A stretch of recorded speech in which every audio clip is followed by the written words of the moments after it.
আমরা প্রথমেই গভীর শ্রদ্ধা জানাই মহান মুক্তিযুদ্ধে উৎসর্গকারী 30 লাখ শহীদ এবং 2 লক্ষ মা বোনের প্রতি। সেই সাথে শ্রদ্ধা নিবেদন করছি 24 জুলাই গণঅভ্যুত্থানে নিহত সকল শহীদের প্রতি।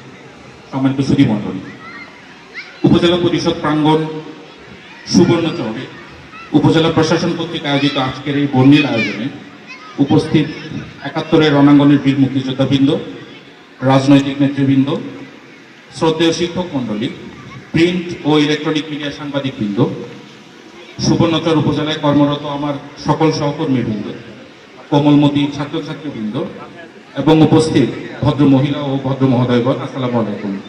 সকলকে জানাচ্ছি মহান স্বাধীনতা দিবসের শুভেচ্ছা। প্রিয় 1971 সালের 25শে মার্চ কাল রাত্রিতে পাকিস্তানি হানাদার বাহিনী নিরস্ত্র বাঙালির উপর নির্মম গণহত্যা চালায়। 26শে মার্চ স্বাধীনতা ঘোষণার মধ্য দিয়ে দীর্ঘ 9 মাস রক্তক্ষয়ী সংগ্রামের মধ্য দিয়ে আমরা অর্জন করেছি মহান স্বাধীনতা, যেটি চূড়ান্ত রূপ লাভ করে 16 ডিসেম্বর। 16 ডিসেম্বর বিজয় অর্জিত হয়েছে ঠিকই, কিন্তু এর ভিত্তি স্থাপিত হয়েছিল 26শে মার্চ। তাই এই দিনটি আমাদের স্বাধীনতার প্রতীক, সংগ্রামের চেতনা এবং আত্মত্যাগের মহিমায় উজ্জ্বল। স্বাধীনতা মানে শুধু একটি ভূখণ্ডের স্বাধীনতা নয়, এটি জাতির আত্মপরিচয়ের প্রতীক। আমাদের স্বাধীনতা এসেছে অপরিসীম ত্যাগের বিনিময়ে, তাই এটি রক্ষা করা আমাদের পবিত্র দায়িত্ব। সম্মানিত উপস্থিতি, আমরা এক নতুন বাংলাদেশে দাঁড়িয়ে আছি, এক আলোকিত সময়ের দ্বার প্রান্তে আমরা দাঁড়িয়ে আছি। সকলে স্বাধীন সার্বভৌম প্রিয় বাংলাদেশ বিনির্মাণে আমাদের বর্তমান নতুন প্রজন্মকে এগিয়ে আসতে হবে। তরুণ প্রজন্মকে শারীরিক ও মানসিকভাবে যেমন সক্ষম করতে হবে, তেমনি বুদ্ধিভিত্তিকভাবে এগিয়ে যেতে হবে। আমাদেরকে সচেতন হতে হবে সামাজিক অপক্ষয়ের বিরুদ্ধে।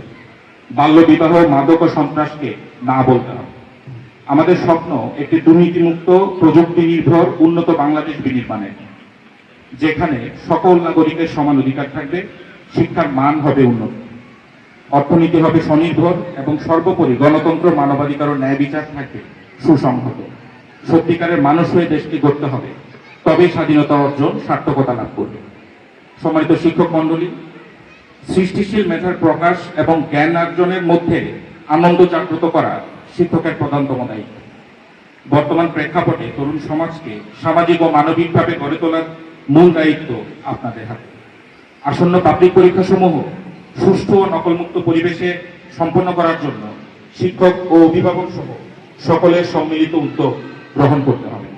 প্রিয় সুবর্ণচরবাসী, কাউকে পেছনে ফেলে নয়, সকলকে সাথে নিয়ে আমাদের সামনে এগিয়ে যেতে হবে।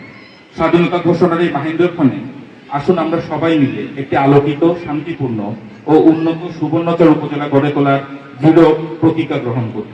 আমাদের স্বাধীনতার মূল লক্ষ্য ছিল একটি সুখী, সমৃদ্ধ ও বৈষম্যহীন বাংলাদেশ গড়ে তোলা।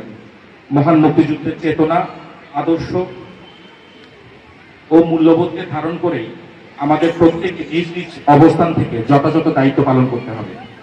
আগামী প্রজন্মকে মাতৃসহ সামাজিক অবক্ষয়ের করাল গ্রাস রক্ষা করতে পরিবার ও সমাজভিত্তিক কার্যক্রম বাড়াতে হবে। তাহলেই আমরা সম্মিলিতভাবে একটি মানবিক ও অসাম্প্রদায়িক বাংলাদেশ গড়ে তুলতে পারব। আপনাদের সকলে সুস্বাস্থ্য এবং মঙ্গল কামনা করে আসসালামু আলাইকুম।